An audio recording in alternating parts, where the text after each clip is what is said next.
Les gars, comment imaginez-vous ce rapport de force entre deux des équipes en forme de ce championnat de France de Ligue 1? Jonathan. Écoute, Attention Marseille. attention, c'est un match qui est forcément très compliqué et puis il faut pas non plus se laisser berner par la très grande confiance qui peut se dégager d'une série de 8 victoires d'affilée.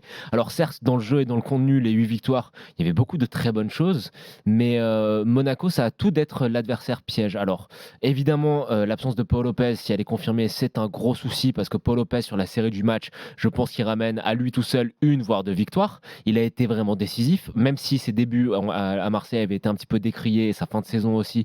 Là, il est impeccable depuis le début de la saison et on pense plus du tout au gardien qui occupait sa place auparavant. Et puis attention aussi parce que Monaco, tu l'as dit, c'est extrêmement sérieux. Alors moi, ce qui me rassure, c'est que certes, Bailly, je pense que vous en avez parlé, la suspension totalement ubuesque, mais les défenseurs, la défense centrale marseillaise est au complète. Il y a le retour de Jonathan Klaus qui va être hyper important.